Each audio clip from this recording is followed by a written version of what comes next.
Bismillahirrahmanirrahim. Assalamualaikum warahmatullahi wabarakatuh. Bertemu lagi di pembelajaran tematik.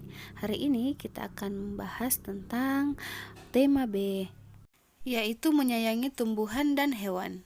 Subtema 1, manfaat tumbuhan bagi kehidupan manusia. Hari ini kita akan membahas muatan pelajaran bahasa Indonesia dan matematika. Yang pertama, kita akan membahas bahasa Indonesia tentang dongeng. Judul tema buku kita adalah menyayangi tumbuhan dan hewan. Salah satu manfaat tumbuhan adalah sebagai sumber makanan. Sumber makanan misalnya beras, sayuran, dan buah. Contohnya, di halaman rumah Deli tumbuh pohon buah jambu biji dan tanaman tomat. Ia selalu merawat tanaman tersebut. Pada pembelajaran hari ini, kita akan membaca cerita dongeng yang berjudul Persahabatan Pohon Jambu Biji dan Tanaman Tomat. Cerita dongeng ini terdapat juga di buku paket kalian, yaitu di halaman 3 dan 4. Persahabatan pohon jambu biji dan tanaman tomat. Di sebuah negeri tumbuhan, ada tanaman tomat dan pohon jambu biji yang berteman sejak kecil. Mereka bermain bersama setiap hari. Suka duka mereka lalui bersama. Ketika sudah besar dan dapat menghasilkan buah, persahabatan tanaman tomat dan pohon jambu biji berubah karena tanaman tomat lebih cepat berbuah daripada pohon jambu biji. Pohon jambu biji merasa tidak percaya diri, apalagi tanaman tomat senang memamerkan hasil buahnya kepada pohon jambu biji. Pohon jambu biji merasa sedih dan tidak mau bermain lagi. Bulan pun berganti. Buah dari tanaman tomat semakin banyak dan siap dipetik. Tanaman tomat merasa senang karena dirinya bermanfaat bagi manusia, sementara pohon jambu biji hanya termenung dan berharap ia dapat segera berbuah. Tiba-tiba datang tanaman pisang menghampirinya. Tanaman pisang memberi kabar bahwa tanaman tomat telah mati. Berita itu sungguh mengejutkan bagi pohon jambu biji. Ia lalu bertanya, mengapa tanaman tomat mati? Pohon pisang pun menjelaskan bahwa usia tanaman tomat hanya sampai ia berbuah. Setelah dipanen, tanaman tomat akan mati. Mendengar penjelasan itu, pohon jambu biji pun bertanya lagi, alasan ia belum juga berbuah. Menurut tanaman pisang, pohon jambu biji akan berbuah dan dapat dipanen pada tahun kedua sampai ketiga dan masih dapat bertahan hidup walaupun sudah dipetik manusia. Mendengar penjelasan pohon pisang, pohon jambu biji semakin mengerti. Ia semakin bersyukur atas semua yang ia miliki. Kini ia tidak pernah iri hati lagi atas kelebihan yang dimiliki oleh orang lain. Nah, itu tadi dongeng persahabatan pohon jambu biji dan tanaman tomat. Nah, kamu dapat mengetahui kan isi dongeng tersebut dengan menjawab pertanyaan berikut. Yang pertama, siapakah yang bersahabat baik? Siapa? Nah, tentunya pohon apa? Pohon jambu biji dan tanaman tomat, ya. Kemudian yang kedua, apa yang menyebabkan persahabatan mereka berubah? Ada yang tahu? Yap. Jadi, yang menyebabkan persahabatan mereka berubah adalah karena tanaman tomat lebih cepat berbuah dan tanaman jambu biji lambat berbuah, sehingga persahabatan mereka menjadi berubah karena pohon jambu biji merasa iri hati karena tomat lebih cepat berbuah. Kemudian yang ketiga, mengapa pohon jambu biji bersedih? Kenapa? Ya, jadi tanaman pohon jambu biji bersedih karena dirinya lama berbuah, ya.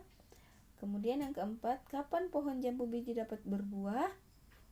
Ya, betul.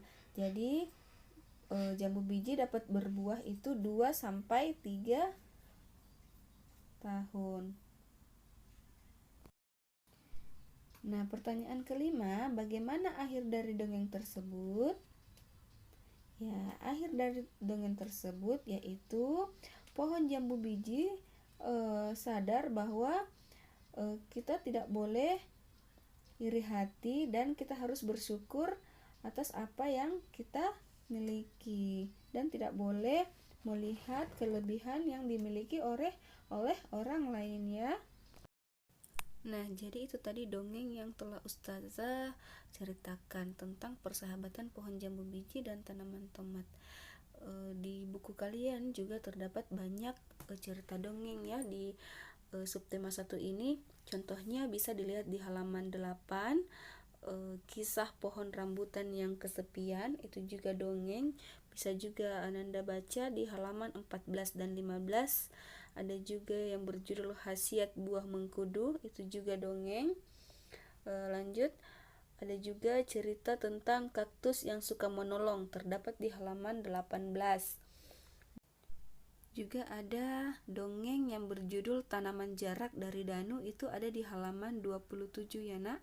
Jadi Ananda bisa melihat kembali bukunya, membuka dan membaca cerita dongeng yang ada di buku kalian. Baik, selanjutnya kita akan mempelajari muatan pelajaran matematika tentang penjumlahan. Nah, kali ini kita akan membahas pertukaran pada penjumlahan. Jadi, Ananda sekalian, silahkan disimak baik-baik ya. Ayo berhitung. Perhatikan gambar di bawah ini. Ada keranjang hijau dan ada keranjang biru masing-masing berisi buah apel. Coba Ananda perhatikan. Nah, pada keranjang biru, jumlah apel ada 9. Sedangkan di keranjang hijau, jumlah apel ada 6.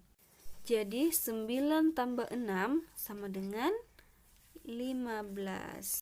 Nah, bagaimana jika banyak apel di setiap keranjang ditukar? Apakah jumlahnya tetap sama atau berbeda? Coba kita lihat di keranjang biru apelnya ada 6. Sedangkan di keranjang hijau apelnya ada 9. Jadi 6 tambah 9 sama dengan berapa?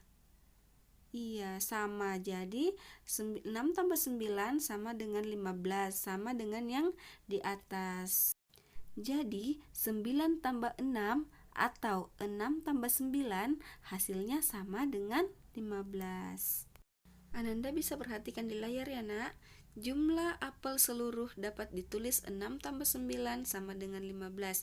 Dapat dilihat bahwa pertukaran posisi apel tidak mempengaruhi jumlah apel seluruhnya.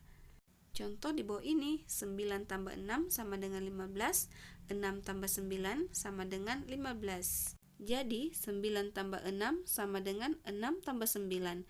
Hasilnya sama-sama dengan 15. Hasil di atas membuktikan bahwa pada jumlahan berlaku sifat pertukaran. Pada sifat pertukaran penjumlahan, letak atau urutan bilangan tidak memengaruhi hasil penjumlahan. Perhatikan juga contoh lain berikut di bawah ini. Nah, ini sudah angka ratusan. Pada pertemuan sebelumnya kita sudah mempelajari penjumlahan bersusun ya nak.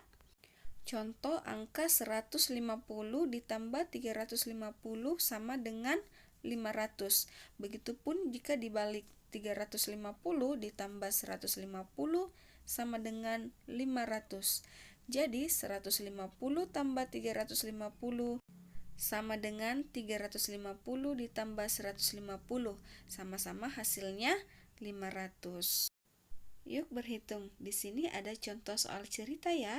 Contohnya, di toko buah terdapat 2 kotak berisi jambu. Kotak pertama berisi 480 jambu. Kotak kedua berisi 515 jambu. Berapa jumlah jambu seluruhnya? Nah, tadi sudah dibahas tentang sifat pertukaran pada penjumlahan. Jadi Ananda bisa lihat di nomor 1, 480 ditambah 515 sama dengan 995. Sama halnya jika dibalik 515 ditambah 480. Hasilnya tetap 995. Jadi 480 ditambah 515 sama pertukarannya dengan 515 ditambah 480. Sama juga di nomor 2. Di contoh nomor 2 sama dengan nomor 1 ya nak, sifat pertukarannya. Jadi tidak merubah hasilnya, tetap sama. Nah, itu tadi pembahasan hari ini ya, yaitu bahasa Indonesia dan matematika. Ustazah harap Ananda bisa mengulang-ulang melihat video ini, melihat penjelasannya. Jika belum mengerti, silahkan hubungi Ustazah. Ananda juga bisa melihat di buku paketnya ya, Nak. Banyak di situ contoh soalnya.